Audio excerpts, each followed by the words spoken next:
श्री स्वामी समर्थ। खूप दिवसांच्या आरामानंतर आज शॉपवर आल्या आल्या पोहे बनवले, नंतर बाकी स्नॅक्स सुद्धा बनवून घेतले, मिसळ पण रेडी केली आहे।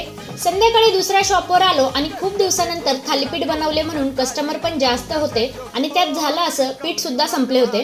कस्टमर खूप लांबून आले होते, त्यामुळे मिस्टर लगेचच त्यांच्यासाठी थालीपीठ बनवण्यासाठी पीठ रेडी करायला घरी गेले होते। त्यामुळे त्यांचं काम मी हँडल करत होते, म्हणजे ते येईपर्यंत पिझ्झा मी बनवून देत होते। पीठ आल्यानंतर कस्टमरला लगेच थालीपीठ सर्व केलं।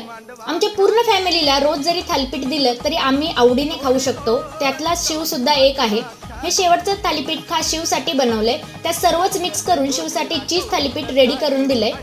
सर्व काम झाल्यानंतर थोडं कोल्ड्रिंक घेतलं, तेव्हा कुठे जरा बरं वाटतंय। आता ही आहे जॅक, गल्लीतलाच एक मेंबर, पण रोज 2 ते 3 वेळा पनीर खाल्ल्याशिवाय ती काही जातच नाही। 10 वाजून गेले आहेत, शॉप आता क्लोज करतोय आणि शिव जॅक सोबत थोडी मस्ती करतोय। तुमच्या सुद्धा आजूबाजूला स्ट्रीट डॉग, कॅट असतील तर त्यांना सुद्धा तुमच्या परीने खाऊ घालत चला। आता थंडी सुद्धा आहे, तर घराबाहेर थोडासा आसरा पण द्या। चला भेटू पुढील व्हिडिओ।